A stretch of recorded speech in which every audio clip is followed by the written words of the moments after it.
আসসালামু আলাইকুম। সিএলটিভি 24 থেকে আমন্ত্রণ জানাচ্ছি আমি তানিশা সুলতানা আফিফা। 31 দফা বাস্তবায়নের লক্ষ্যে 43 নং ওয়ার্ডে ধানের শীষের সমর্থনে গণমিছিল।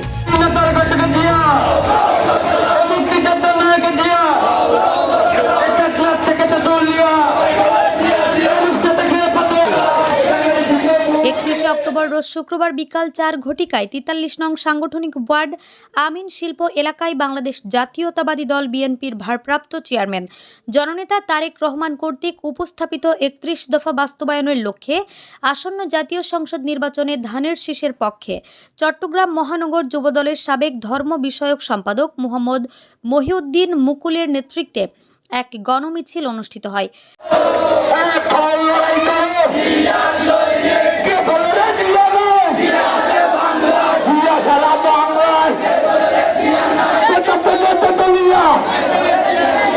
মিছিলটি আমিন শিল্প এলাকা থেকে শুরু করে বিভিন্ন সড়ক প্রদক্ষিণ করে আবার A1 প্রপার্টি আবাসিক এলাকায় গিয়ে শেষ হয়।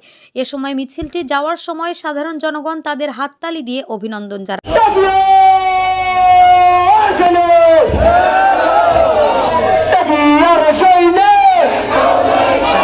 এ সময় উপস্থিত ছিলেন 43 নং আমিন শিল্পাঞ্চল সাংগঠনিক ওয়ার্ড যুবদলের সাবেক যুগ্ম আহ্বায়ক মোহাম্মদ সুমন, পাঁচলাইশ থানা যুবদলের সাবেক সিনিয়র সদস্য মোহাম্মদ কোরবান আলী, রহিম, ইব্রাহিম খলিল, মোহাম্মদ বিপ্লব, আমিন শিল্পাঞ্চল ইউনিট যুবদলের সাবেক আহ্বায়ক মোহাম্মদ মানিক, সদস্য সচিব মোহাম্মদ রাজু, 43 নং ওয়ার্ড যুবদল নেতা মোহাম্মদ শাকিল, ইউনুস, আলম মাঝি, মোহাম্মদ ইব্রাহিম, মুকাদ্দেস, সিদ্দিক মাঝি, কবির মাঝি, নজু আলম, মোহাম্মদ আরিফ, মোহাম্মদ রাকিব, ওমর ফারুক, রৌফাবাদ ইউনিট যুবদলের সাবেক সাংগঠনিক সম্পাদক মোহাম্মদ জীবন মিয়া, মোহাম্মদ জাহেদ, মোহাম্মদ সাজু, শহীদ বাবু সহ আরো বিভিন্ন নেতাকর্মী।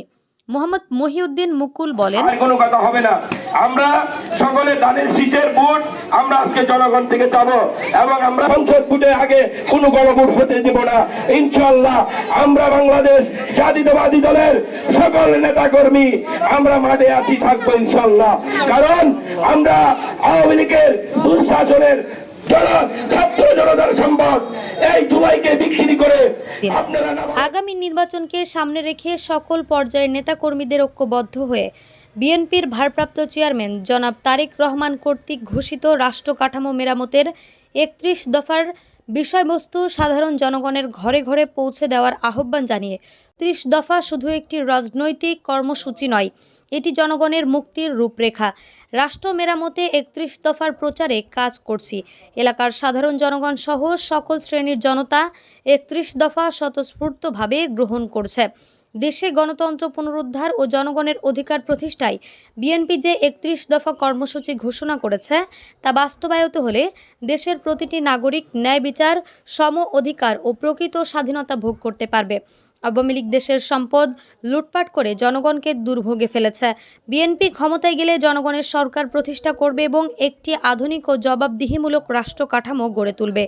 দেশের প্রকৃত উন্নয়নের জন্য বিএনপিকে ক্ষমতায় আনতে হবে। বিএনপি ক্ষমতায় এলে কৃষক, শ্রমিক সহ সব শ্রেণী পেশার মানুষের অধিকার প্রতিষ্ঠিত হবে, বেকারত্ব দূর হবে। আগামী ত্রয়োদশ জাতীয় সংসদ নির্বাচনে ধানের শীষে ভোট দেওয়ার জন্য জনগণকে আহ্বান জানান। তাই আমি বলবো, কেউ যদি কোনো বিশৃঙ্খলা করতে চান তার বিরুদ্ধে সংগঠন ব্যবস্থা নেওয়া হবে।